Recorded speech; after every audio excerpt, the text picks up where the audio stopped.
JF-17 thunder طیارہ ہر قسم کے موسم میں ایک کارآمد طیارہ ہے اور 1.6 میک کی رفتار سے پرواز کی صلاحیت رکھتا ہے۔ ڈیجیٹل الیکٹرانک کنٹرول سسٹم کی بدولت JF-17 تھنڈر طیارہ چھوٹے اور خطرناک ایئر فیلڈ میں بھی اڑ سکتا ہے اور اپنی خصوصیات میں F-16 کا ہم پلہ ہے۔ JF-17 تھنڈر بلاک 2 پر کام دسمبر 2014 میں شروع ہوا۔ طیارے میں فضا میں ری فیولنگ کی صلاحیت کا اضافہ اور حد نگاہ سے بھی آگے مار کرنے والے اور انفرا ریڈ شارٹ رینج میزائلوں سے لیس کیا گیا۔ ایئر بورن ریڈار کو اپ گریڈ کرنے سے JF-17 طیارے کی فضائی برتری میں زبردست اضافہ ہوا۔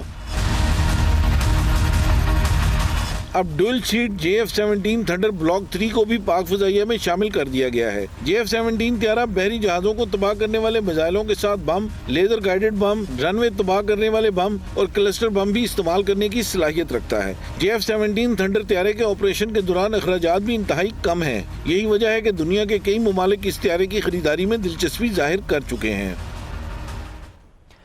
Army chief general Qamar Javed Bajwa نے کہا ہے کہ 6 ستمبر 1965 کو اپنے سے کئی گنا بڑے دشمن کو شکست دی۔ 5th جنریشن وار ملک اور فوج کو بدنام کرنے کی سازش ہے۔ انہوں نے کہا کہ عوام کے تعاون سے اسے ناکام بنا دیں گے۔ بھارت نے غیر ذمہ دارانہ رویہ اختیار کر رکھا ہے، جموں و کشمیر پر کسی بھی یک طرفہ فیصلے کو تسلیم نہیں کرتے۔ آرمی چیف کا کہنا تھا کہ اسلحے کے انبار سے مرعوب ہوں گے، نہ دشمن کی دھمکیوں کی پرواہ ہے۔ جنگ تھوپی گئی تو اینٹ کا جواب پتھر سے دیں گے۔